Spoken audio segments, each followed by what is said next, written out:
প্রতি 3 বছর পর পর মজুরি বোর্ড এবং মজুরি ঘোষণা করার কথা, কিন্তু আমরা ইতিপূর্বে দেখেছি একটি মজুরি বোর্ড গঠন হওয়ার পরে 6 মাস পার হয়ে যায়, মজুরি ঘোষণা হয় না।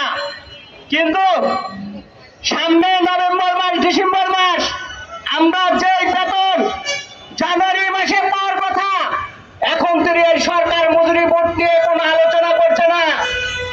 শুধু বলতেছে কি জানেন, গার্মেন্টস মালিকদেরকে প্রণোদনা দেওয়ার জন্য, গার্মেন্টস মালিকদের অনুদান দেওয়ার জন্য এই হাজার হাজার শ্রমিক ছাঁটার দায় কার কাঁধে নিতে হবে জানেন?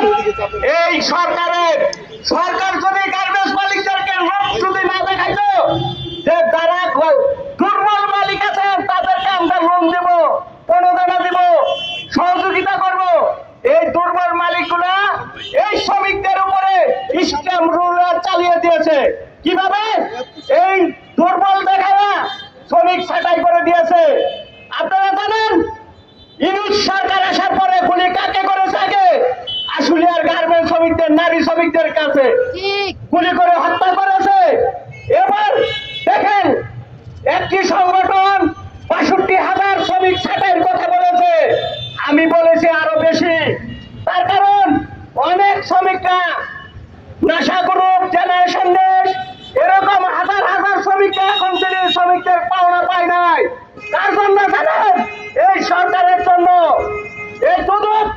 এই দুদক হলো মালিকদের সম্পদ বেচাকিনির উপরে নিষেধাজ্ঞা দিয়েছে।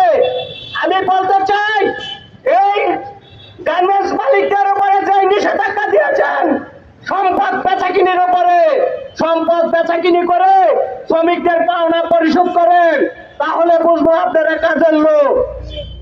কিন্তু এটা যদি না করেন তাহলে এর পূর্ণ মূল্য দিতে হবে আপনাদের।